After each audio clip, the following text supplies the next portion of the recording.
मित्रांनो, आज आपण ऐकणार आहोत एक विनोदी कथा. उपसंपादक पाहिजे. लेखक समीर नेर्लेकर. पुस्तक एमरेल्ड ग्रीन. प्रकाशक घनश्याम पाटील, चपराक प्रकाशन, पुणे. उपसंपादक पाहिजे.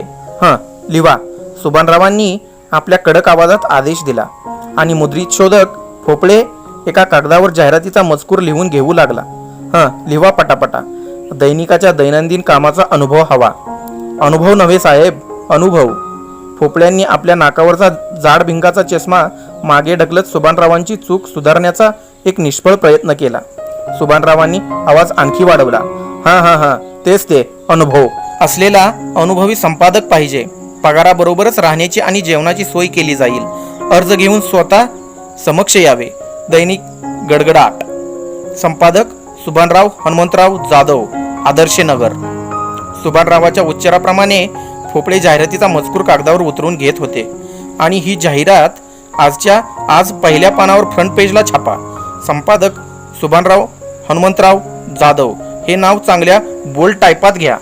सुभानरावाच्या सूचना ऐकून भोपळे केबिनच्या बाहेर आले आणि त्यांनी हातातला कागद चुरगाळून खिडकीबाहेर भिरकावून दिला. ते संगणक विभागात गेले आणि त्यांनी ऑपरेटरकडून त्याच जाहिरातीच्या जुन्या आर्टवर्कच्या प्रिंटआउट काढून घेतल्या. गेल्या वर्षभरात 30 जाहिरात 10 वेळा छापली होती आणि पुढे 100 वेळा छापावी लागणार याचा अंदाज भोपळ्यांना होताच. दैनिक गडगडाट या वृत्तपत्रात उपसंपादक पदावर काम करण्यासाठी डझनभर माणसे येऊन गेली, पण 2 महिन्यापेक्षा जास्त काळ कोणीही टिकू शकले नाही. दैनिक गडगडाटच्या कार्यालयातील वातावरण, कामाचा प्रचंड व्याप आणि हातात तुटपुंजा पगार या कारणांमुळे उपसंपादक पदावर कोणी जास्त काळ टिकत नसे. शिवाय सुभानरावांच्या संपादकाच्या हाताखाली काम करायचे म्हणजे एक दिव्यच. सुभानराव कमी शिकलेले, अतिशय कष्टाने आणि जिद्दीने ते एका वृत्तपत्राचे मालक, मुद्रक, प्रकाशक आणि संपादक बनले. पूर्वी ते एका लहानशा टपरीत रद्दीचे दुकान चालवायचे. वृत्तपत्रांच्या रद्दीचे गठ्ठे बांधता बांधता त्यांना स्वतःचे वृत्तपत्र सुरू करण्याची कल्पना सुचली. सुरुवातीला त्यांनी छापखाना सुरू केला आणि नंतर धाडस करून थेट पत्रकारिता क्षेत्रात पदार्पण केले. त्यांना नशिबाची साथ मिळाली आणि ते या क्षेत्रात स्थिर स्थावर झाले. रद्दीच्या दुकानाच्या जागेवर दैनिक गडगडाटचे कार्यालय आणि प्रेसची उंच इमारत उभी राहिली. त्यांनी आपल्या रद्दीचा जुना व्यवसायही चालू केला, कारण तो त्यांच्या नव्या व्यवसायाला पूरक होता. सुभानरावांच्या टेबलावरचा फोन वाजला. हॅलो, सुभानराव आहेत का? मी टोनपे बोलतोय. सुभानरावांचे मित्र गंगाधर टोनपे फोनवर बोलत होते. बोला गंगाधरराव, काय विशेष? सुभानरावांनी विचारले. सुभानराव, तुम्हाला कळलं का? काय? वसुपा गेले. असं? कोण वसुपा आणि कुठं गेले? अहो, असं काय करताय? वसुपा म्हणजे वामन सुबोध पाध्ये. ते गेले. त्यांचं सकाळी निधन झालं. असं ते वसुपा होय? खरं तर कोण वसुपा हे सुभानरावाच्या अजिबात लक्षात येत नव्हतं. तरीही ते आत्मविश्वासाने बोलत होते. तरणा बांड माणूस हो. असा कसा गेला अचानक? हार्ट अटॅक आला असेल का? नाही हो, वय झालं होतं त्यांचं. 96 वर्षाचे होते ते, पण मनानं एकदम तरुण. सुभानरावांनी मध्येच एक वाक्य टाकलं. लय वाईट झालं बघा. चांगला माणूस होता बिचारा. परवाच त्यांनी मला फोन केला होता. अहो, पण ते गेल्या 6 महिन्यापासून कोमात होते बघा. म्हणजे एवढ्या सिरियस अवस्थेतही त्यांनी माझ्याशी 2 शब्द बोलले. कमाल आहे की नाही? आजचा आग्रह त्यांच्यावरच लिहितो बघा. तुम्ही मला त्यांची डिटेल माहिती सांगा. ते कंच्या खात्यात होते, शिक्षण किती वगैरे समज सांगा. टोनपे म्हणाले. सुभानराव, वसुपांनी कोणत्याही खात्यात नोकरी वगैरे केली नाही. ते मराठीतले थोर साहित्यिक होते. असं? म्हणजे साहित्य क्षेत्रामध्ये मोठी पोकळीच निर्माण झाली म्हणायची की? सुभानरावाच्या या वाक्यानंतर थोडी औपचारिक बोलून टोनप्यांनी फोन ठेवला. सुभानरावांनी मुद्रित शोधक भोपळ्यांना बोलावून घेतले आणि विचारले, आपल्याकडे वसुपांचा फोटो वगैरे आहे का? त्यांची डेथ झाली आहे. भोपळ्यांनी प्रश्नार्थक नजरेने सुभानरावांकडे पाहिले. अहो, वसुपा म्हणजे वामन पाध्ये. सुभानरावांनी खुलासा केला. हो आहे ना. कमिशनर पाध्येंचे फोटो गेल्याच आठवड्यात आपण छापला होता. भोपळ्यांनी अगदी आत्मविश्वासाने उत्तर दिले. सुभानराव चिडून म्हणाले, ते पाध्ये नाही हो, साहित्यिक पाध्ये. अच्छा, ते पाध्ये होय. शाळेत असताना आम्हाला त्यांची गोजीरवाणी फुले ही कविता होती. आता आठवलं. म्हणजे ते कवी बी होते होय आणि साहित्यिक बी होते होय? सुभानरावांना आणखी एक भाबडा प्रश्न पडला. होय, ते कवी पण होते आणि लेखक होते, शिवाय साहित्यिकही होते. भोपळ्यांनी आपल्या सामान्य ज्ञानाचे भांडार उघडले. हां, आत्ताशी आला तुम्ही लाईनवर, तेच पाध्ये. त्यांचा एखादा झकास फोटो आहे का बघा तुमच्याकडं? मला त्यांच्यावर अग्रलेख लिहायचा आहे. नाही, त्यांचा फोटो नाही. त्यांचे फारसे फोटो उपलब्धही नाहीत. प्रसिद्धी परांगमय होते ते. कोण होते प्रसिद्धी? सुभानरावांचा हा प्रश्न पूर्ण होण्याआधीच भोपळे सुटकी वाजवत म्हणाले, आठवलं. मागे एकदा मासिकात त्यांचा बालपणीचा फोटो छापून आला होता. त्याचे कात्रण आहे माझ्याजवळ. तो फोटो चालेल का? सुभानरावांनी थोडा वेळ विचार केला आणि म्हणाले, पाध्यवरचा अग्रलेख कॅन्सल. त्यांच्या निधनाची छोटी बातमी लावून टाका. उद्या समध्या पेपरांमध्ये त्यांचे फोटो आणि बातम्या येतीलच. त्यावरूनच स्पेशल अग्रलेख तयार करून परवाच्या अंकात छापूया. तुम्ही निघा आता. दैनिक गडगडाटच्या कार्यालयात असे प्रसंग रोजच घडायचे. रोजचा अंक प्रेसमधून बाहेर पडेपर्यंत अनेक अडचणी यायच्या, पण रोजच्या रोज अंक छापला जायचा. 4 पानी पेपर, स्थानिक जाहिराती मिळायच्या. शिवाय इतर वृत्तपत्रांमधील आणि मासिकांमधील लेख, बातम्या व फोटो यांच्या कात्रणांनी 3 पाने सहज भरली जायची. स्थानिक बातम्या गोळा करण्यासाठी एक वार्ताहर होता. पूर्वी सुभानरावांबरोबर रद्दीच्या दुकानात गठ्ठे बांधण्याचे काम करणारे भोपळे शाळेची पायरी चढले असल्याने ते दैनिक गडगडाटचे मुद्रित शोधक बनले. संगणकावर काम करायला 2-3 मुली होत्या आणि छपाई कामगार होते. एरवी इतर सर्व प्रकारची कामे सुभानराव स्वतःच करायचे. उणी होती ती फक्त उपसंपादकाची. सुभानराव केबिनमध्ये आले आणि बसलेले असताना भोपळे एका तरुणाला त्याच्याकडे घेऊन आले. साहेब, हे आपल्याकडे उपसंपादक म्हणून काम करायला आलेत. सुभानराव उठून उभे राहिले. एखाद्या मंत्र्याचे स्वागत करावे तसे त्यांनी त्या तरुणाचे स्वागत केले. सुभानरावांनी काही विचारायच्या आतच त्या तरुणाने स्वतःचा परिचय करून दिला. माझं नाव खत्री. तसं आपलं मेन नाव प्रकाश सावंत आहे, पण गल्लीत आपल्याला खत्रीभाई म्हणून ओळखतात.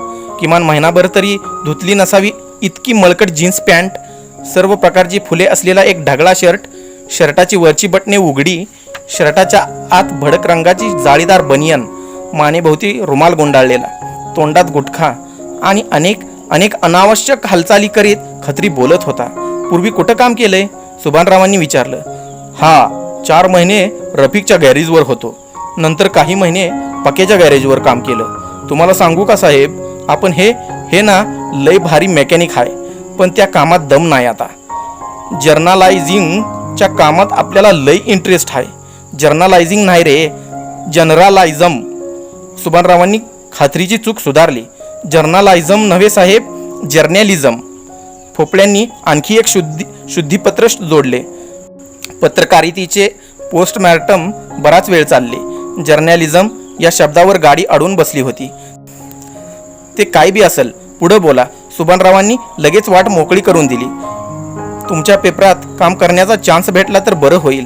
खत्रीने आपल्या तोंडी अर्ज सादर केला. दैनिक गडगडाटच्या उपसंपादकपदी खत्रीची निवड झाली आणि तो दुसऱ्या दिवसापासून काम करू लागला. मराठी भाषेत अनेक नवीन शब्द, वाक्यप्रचार याची भर टाकून खत्रीने भाषा समृद्ध केली. 1 महिना गेला. सर्व काही सुरळीत चालले होते.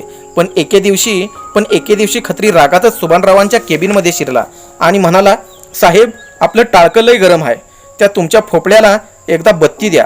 आपल्याशी खालीपिली खिटपीट करायची नाही सांगा. आपण राडा करून टाकल. पर झालं तरी काय? सुभानरावांनी खत्रीपेक्षाही मोठ्या आवाजात विचारले. तो साला बॅटरी प्रूफ रीडर आपल्या मिस्टेक काढतो. आपण दिलेल्या बातम्यांच्या हेडिंगा बदलून टाकतो साला. असं होय? बोलवा त्याला. चांगलीच खरडपट्टी काढतो त्याची.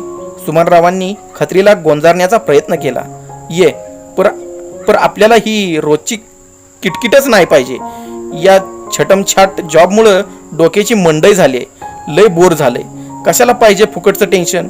एवढे बोलून खत्री केबिनचे दार आपटून बाहेर निघून गेला. भोपळ्यांना सुभानरावांची अशी बोलणी ऐकण्याची सवयच होती. त्यामुळे त्यांना त्यात वाईट काहीच वाटत नव्हतं. उलट ते केबिन बाहेर आल्यावर इतरांना त्यांची नक्कल करून दाखवत. सुभानरावांबरोबर काम करणारे ते एकमेव कर्मचारी असे होते ते त्यांच्याबरोबर कायम होते. दैनिक गडगडाटमध्ये कित्येक येतील आणि कित्येक जातील, पण आपले इथे स्थान मात्र अबाधित राहील असा ठाम विश्वास भोपळ्यांना होता. सुभानराव केबिनमध्ये डोळे मिटून बसले होते. एक मध्यमवर्गीय माणूस त्यांच्याजवळ येऊन उभा राहिला. डोक्याला टक्कल, ढेरी पुढे आलेली, पांढरा हाफ शर्ट आणि गळ्यात लेदरची बॅग असे ते ध्यान सुभानरावांनी पाहिले आणि ते उद्गारले, आता तुम्ही कोण? काय काम आहे? त्या माणसाने अगदी शांतपणे आपल्या बॅगेतून 2 उदबत्त्यांचे पुढे काढले आणि म्हणाला, साहेब मी डॉक्टर बोळे. तुम्ही डॉक्टर आहे तर उदबत्त्या घेऊन काय करताय? साहेब मी झटॅक इंटरनॅशनल कंपनीचा एकमेव प्रतिनिधी आहे. आमच्या कंपनीचे हे स्पेशल प्रोडक्ट आहे. त्यावर स्पेशल डिस्काउंट ऑफरही आहे. शिवाय एकावर एक फ्री. बोळे उदबत्तीचे पुढे करत म्हणाले, कमाल झाली. आता डॉक्टर लोकांवर बी उदबत्ती ऐकायची येळ आली. सुभानराव डोक्यावर हात मारत स्वतःशीच पुटपुटले, साहेब मी तसा डॉक्टर नाही हो. तसा म्हणजे माणसाचा डॉक्टर ना? मग काय गुरांचे डॉक्टर का? नाही साहेब मी मेडिकलवाला डॉक्टर नाही. असं म्हणजे ते PhD का काय म्हणतात त्यातले डॉक्टर का? नाही साहेब मी छत्र्यांचा डॉक्टर आहे. छत्र्यांचा डॉक्टर म्हणजे हो काय? साहेब असं बघा, पावसाळ्यात माणसं आजारी पडतात. का आजारी पडतात? आता मला काय ठावं? अहो सोपं आहे, पावसाळ्यात भिजल्यामुळे. आणि माणूस पावसात का बरं भिजतो? अहो तुम्ही प्रश्न विचारला, तुम्ही सांगा काय ते स्पष्ट बोला. हे बघा साहेब, माणसाची जेव्हा छत्री आजारी पडते ना, म्हणजे नादुरुस्त होते ना, तेव्हा तो पावसात भिजतो आणि आजारी पडून डॉक्टरकडे जातो. मी पावसाळ्याच्या सीझनमध्ये छत्र्या दुरुस्त करण्याचे काम करतो. छत्री फिट तर माणूस फिट अशी माझ्या सर्व्हिसची जाहिरात मी करत असतो. हातातले काम बाजूला ठेवून सुभानराव बोळेंचे बोलणे ऐकून घेत होता. त्यांच्या मनात एक शंका आली आणि त्यांनी ती लगेचच बोलवून दाखवली. अहो पर सांगा, डोळे नाही हो साहेब, बोळे, डॉक्टर बोळे, BOLE, तेच ते बोळे. तुम्हाला स्वतःचं नावापुढे असं डॉक्टर लिहायची परमिशन कोणी दिली? साहेब मी ज्या झटॅक इंटरनॅशनल कंपनीचा प्रोप्रायटर आणि डायरेक्टर आणि प्रतिनिधी आहे, त्या कंपनीचे एक इंटरनॅशनल विद्यापीठही आहे. त्या विद्यापीठाचा मी स्वतः कुलगुरू आहे. त्याच विद्यापीठातून मी डॉक्टर ही पदवी मिळवली आहे. विद्यापीठ म्हणजे युनिव्हर्सिटी? सुभानरावांनी आश्चर्याने विचारले. हाय कुठं हे तुमचं विद्यापीठ? साहेब बंगारे वस्तीतल्या तुकोबाच्या चाळीत खोली क्रमांक 42 मध्ये झटॅक इंटरनॅशनल कंपनीचे मेन ऑफिस आहे. त्याच ऑफिसमधून विद्यापीठाचेही कामकाज चालते. आधी आमचे ऑफिस हे वरच्या मजल्यावर होते, पण पत्र्यावरून पाणी गळत असल्याने गेल्याच महिन्यात ऑफिस तळमजल्यावर शिफ्ट केले आहे. कोण कोण असतं तुमच्या कंपनीत? सुभानरावांनी उत्सुकतेने विचारले. सध्या तरी मी एकटाच आहे. सबकुछ बोळे, 1 मॅन शो. बोळेंनी संधीचा फायदा घेऊन आपल्या बॅगेतून उदबत्त्यांचा डझनचा बॉक्स बाहेर काढला.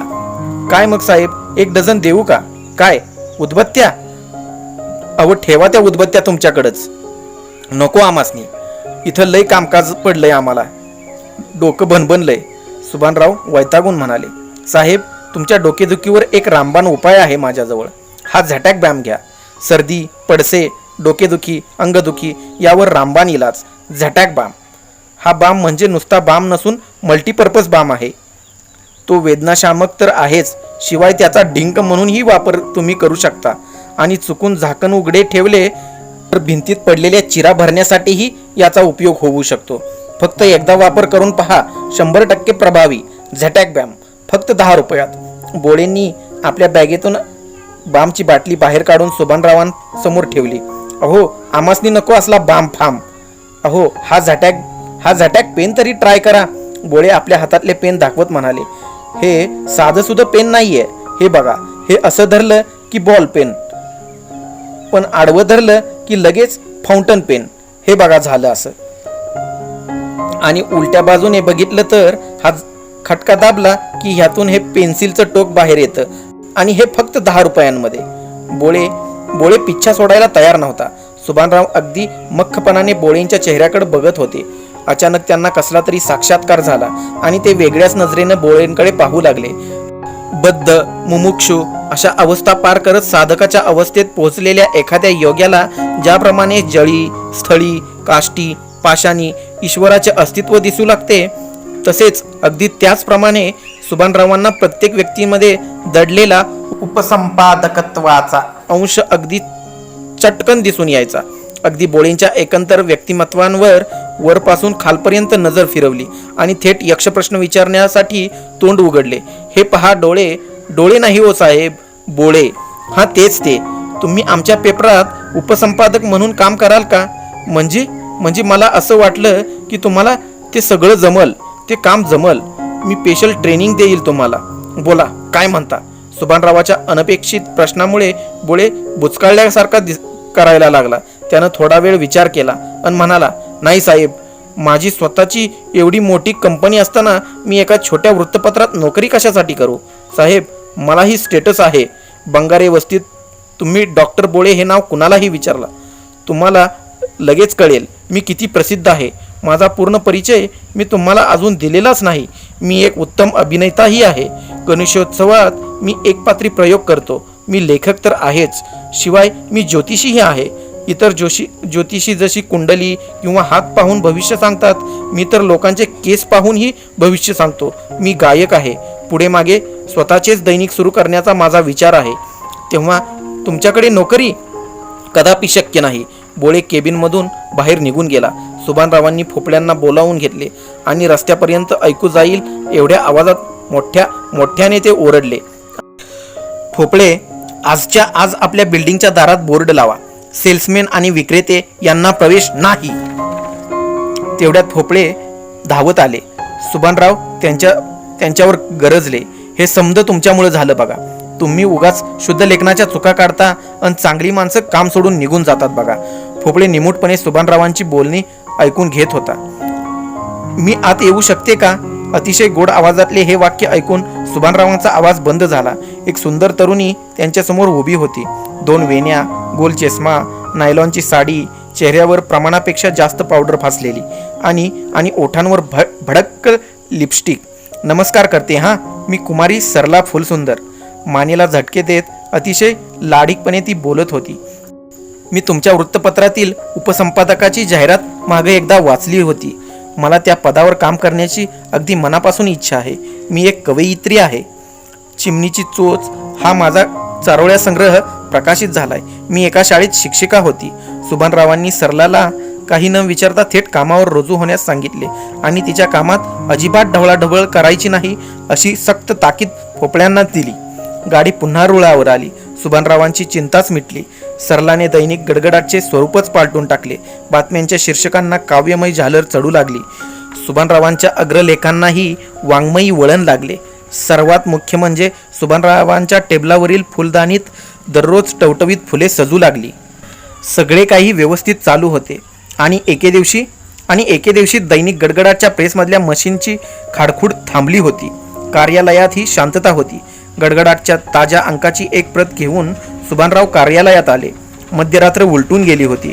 कोपऱ्यातल्या कोच्यावर भोपळे घोरत पडले होते. सुभानराव केबिनमध्ये आले आणि खुर्चीवर आरामात बसले. त्यांच्या टेबलवर अतिशय वळणदार अक्षरात सरलाने एक पत्र लिहून ठेवले होते. सुभानरावांनी ते पत्र वाचायला सुरुवात केली.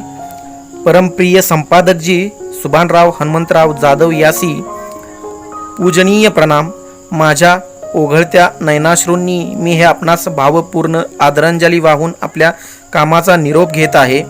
तुमची नोकरी सोडून जाताना माझ्या मनाला किती किती यातना होत आहेत हे माझं मलाच ठाऊक. आपणासारख्या स्वर्गीय देवमाणसाची माझी ओळख झाली हे मी माझं परमभाग्य समजते. साहेब, माझं लग्न ठरलं आहे. तेव्हा आता मला माझ्या गावी परत जावेच लागणार. विरह यातना सोसावत नाहीत, पण विरहाचे विष हे प्यावेच लागणार आहे.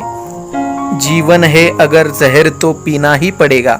उपसंपादक पदाचा मी राजीनामा देत आहे. आता या जन्मात नाही तर पुढल्या जन्मात भेट होईलच. तुमचीच सरला. टीप, लग्नाला यायचं हां, पत्रिका पाठवीन. तुमचीच हा शब्द सुभानरावांना थोडा लागला.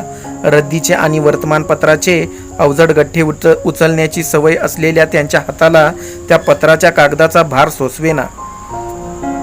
ते गहिवरले आणि बराच वेळ सुन्न अवस्थेत बसून राहिले. दुसऱ्या दिवशी दैनिक गडगडाच्या पहिल्या पानावर पुन्हा जाहिरात झळकली. उपसंपादक पाहिजे.